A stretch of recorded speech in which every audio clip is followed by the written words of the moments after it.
Sir, Kilambakkam பேருந்து நிலையம் பிரம்மாண்டமாக ஓப்பன் ஆகிருக்குன்னு சொல்கிற அதே பட்சத்தில் வந்து நிறைய குறைபாடுகள் இருக்குது. இந்த டெண்டர் விட்டதுலேயும் குறைபாடு இருக்குன்னு எதிர்ப்பாங்க.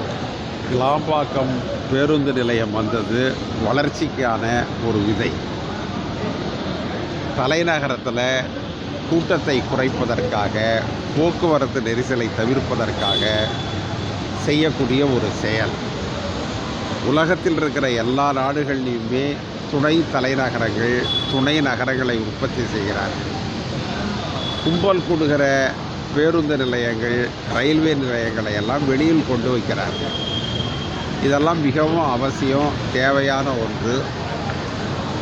இந்த அரசு எதை செய்தாலும் அதை குறை சொல்ல வேண்டும் என்பதற்காக ஒரு கூட்டம் இருக்கிறது. எனவே அந்த கூட்டம் சொல்வது விவாதத்திற்குரியது அல்ல. டெண்டரில் முறைகேடு என்றால் என்ன முறைகேடு என்று சொல்லுங்கள். அப்படி முறைகேடு இருந்தால் அதை பற்றி பரிசீலிக்கலாம். உன்னை செஞ்சாலே முறைகேடுன்னு சொல்கிறது தவறு. அதை வன்மையாக சார், இப்போ பாஜக அதிமுக கூட்டணி பிளவுபட்டிருக்க நிலையில் அதிமுக வந்து இந்தியா கூட்டணியில் இணைகிறதுக்கு வாய்ப்பு இருக்கா? அவங்க பேசுகிறாங்களா? அந்த மாதிரி நீங்கள் எடப்பாடியை போய் கேட்டு வாங்களேன். ஏன் உங்களுக்கு இவ்வளவு பெரிய சந்தேகம்? போய் கேட்டு வாங்க. தமிழகத்தில் நடைபெற இருக்கிற முதலீட்டாளர்கள் உலக மாநாடு மாபெரும் வெற்றியை அடையும் என்பது என்னுடைய கருத்து. காரணம் என்னவென்றால், தமிழகத்தில் மிகையான மின்சாரம் கிடைக்கிறது. தமிழகத்தில் சாலை போக்குவரத்து, ரயில் போக்குவரத்து நன்றாக இருக்கிறது. தொழிலாளர்கள் ஏராளமாக கிடைக்கிறார்கள். தொழில் உறவு என்பது நன்றாக இருக்கிறது. மாநில அரசாங்கம் தொழிற்சாலைகளுக்கு தேவையான, தொழிலாளர்களுக்கு தேவையான வசதிகளை செய்து கொடுக்கிறார்கள். எனவே சீனாவில் எப்படி ஒரு மாபெரும் தொழிற்புரட்சி ஏற்பட்டதோ அதே போன்ற ஒரு தொழிற்புரட்சியை தமிழகத்தில் உருவாக்க முதலமைச்சர் ஸ்டாலின் அவர்கள் முயற்சிக்கிறார்கள்.